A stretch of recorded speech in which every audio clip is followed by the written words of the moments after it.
गुरु नहीं बदलना चाहिए, कोई बात हुई? या एक डॉक्टर से इलाज नहीं होता तो 100 बदलने चाहिए अपनी जान बचाने के लिए। और कबीर साहब कहते हैं जब लग गुरु मिले नी साचा, तब लग गुरु करो 10 पाँचा। और झूठे गुरु के पक्ष को तज ना लावे वार, और द्वार ना पावे शब्द का वो भटके वार का वार। और इतना शीघ्र बदल देना चाहिए गुरु को। कबीर साहब कहते हैं कि डूबे थे पर उबरे, गुरु के ज्ञान चमक, और बेहरा देखा जरजरा, उत्तर चले फड़क। पहले बेड़े होया करते थे, फ्लोटिंग लकड़ियों का एक बेड़ा बना लिया। अभी तो नौका तो बहुत बाद में चली है। पहले बेड़ा होया करता था, उसके ऊपर बैठ कर दरिया को पार करके अपना कोई काम करने जाते थे। उन बेड़े के ऊपर बैठ के जाया करते, तो वो बेड़े कई बार गल जाते थे, कंडम हो जाते थे।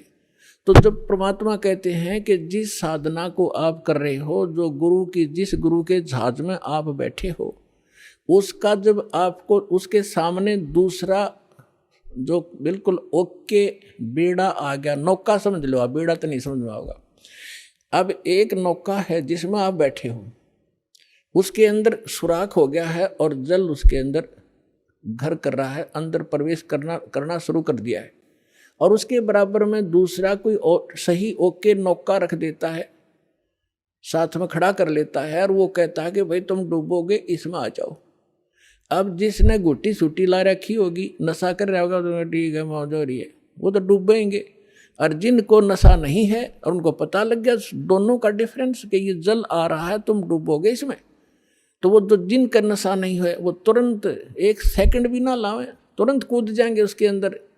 तो यहाँ परमात्मा कहते हैं डूबे थे पर उबरे, गुरु के ज्ञान चमक, और बेड़ा देखा जर्जरा, यानी टूटा फूटा डूबण वाला, उत्तर चले फड़क। फड़क जैसे पशु कई बार आवाज़ सुनकर हॉर्न की फड़क को भाग जाता, काफ़ी दूर बहुत स्पीड से भागता एकदम, तो कहते हैं ऐसे कूद गए दूसरे में।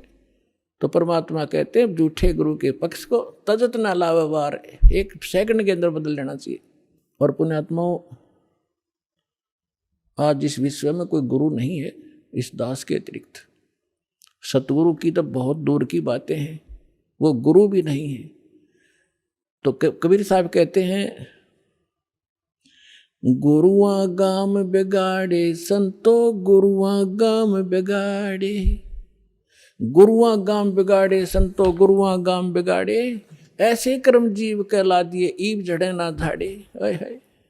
अब परमात्मा रह रह कर अपने उस ज्ञान के माध्यम से हमें बताना चाहते हैं कि गुरुआ गाम बिगाड़े संतो, इन गुरुआ गाम बिगाड़े, इन नकली गुरुओं ने जगह जगह गुरु बने बैठे, और ऐसे कर्म जीव कहला दिए, बहुर झड़े ना झाड़े। अब कोई जो भी पूजा उन्हें चिपका दी, उनका ये कर लो, श्राद्ध निकाल लो, फलाना कर लो।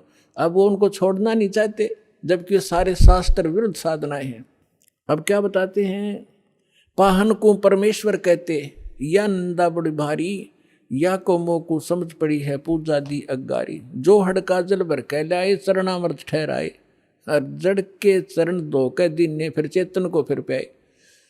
अब क्या बता रहे हैं कि जैसे पहले हमने देखा हमारे गांव में एक शिव जी का मंदिर है, और कभी वहाँ चले जाते थे, कभी त्योहार होता था, अब शिव जी का मेला भरता था, तो क्या करते थे, उस जोड़ में तालाब में जिसमें भैंस भी माएँ मूतते हैं, उस सब नहाया करती हुए भी पेशाब करें, टट्टी करें, और उसमें से भर के लाते लोटा, और उसको फिर भगवान शिव जी के उस पर शिवलिंग पर डालते, और फिर आगे निकलता उसको लोटे में भर लेते। उसने चरणामृत बना के सारा नबाटा कर दिया पुजारी।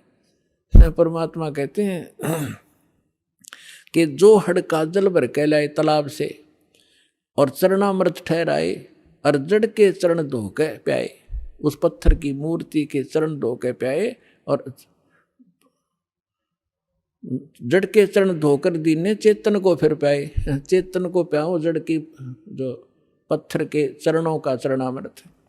फिर कहते हैं कौवा मच्छा और मीन जल पिया, और बिष्टा की नामाई, गुरुआ के तो गारा लग गया, जुग जुग छूटे नहीं। भरम विदूषण शब्द हमारा, कोई गावे कोई रोवे, और पांडे को तो परख नहीं, ये खिचड़ी मुँह में धोवे। कहते हमारा जो ज्ञान है ये सब भ्रम का निवारण करने वाला है, इसको सुनो। और पांडे जो यानी जो आपके गुरुजी आपको दीक्षा साधना बता रहे हैं, ये तो ऐसा है जैसे कीचड़ से कपड़ा धो रहे हो तुम, दूनी गारा लगेगी, वो साफ नहीं हो सकता जो साधना आप करें। भैरो भूत मसाणी पूजें और दुर्गा देवी ध्यावें, उत्ती के तो तब ही बाजें जो बकरे आण कटावें। भेड़ पूछ को पंडित पकड़ ये बादो नदी बिहंगा, गरीब दास वो भव जल डूबे नहीं साध सत्संगा। कि जिनको संतों का संग नहीं मिला, सत्संग नहीं मिला, वो भवजल के अंदर ही डूब जाते हैं। भेड़ पूछ को पंडित पकड़े, ये आपके गुरुजी कहते हैं आपको दरिया पार कराने के लिए ऐसा साधन दे रखा जैसे कोई ये कह दे कि भेड़ की पूछ पकड़ा दे और कहते इसको लेकर दरिया में बढ़ जा, ये पार कर देगी तुझे। तो वो साधन दरिया को पार करने का नहीं है, ये तो आपको अंडरस्टूड है। उसका कौन सा साधन है कि नौका हो ओके, लीक प्रूफ हो, वाटर प्रूफ हो, और उसने रखे और साथ में फिर चलाने वाला सही कार्य बिल्कुल परफेक्ट हो और उसमें बैठा फिर पार होगा। भेड़ पूछ के पकड़न से दरिया पार नहीं हो सकती। इसी प्रकार जो साधनाएं आज तक आप कर रहे थे वो ऐसी साधना थी, मोक्ष कराने के लिए जैसा आप उद्देश्य ले रहे थे ऐसी थी जैसे भेड़ की पूछ पकड़कर दरिया पार करते, और वो भी भादो वाली दरिया। भादो के अंदर सबसे ज़्यादा वर्षा हुआ करती थी और सभी दरियाएं ओवरफ्लो होकर किनारों को चाटती हुई चला करती हैं। और ऐसे भयंकर समय में और ये साधन दे रखा आपको। तो यहाँ कहते हैं भेड़ पूछ को पंडित पकड़े भादो नदी बिहंगा, और गरीब दास वो भवजल डूबे जिन नहीं साध सत्संगा। जिनको संत सतगुरु नहीं मिले वो यहीं डूब जाएंगे।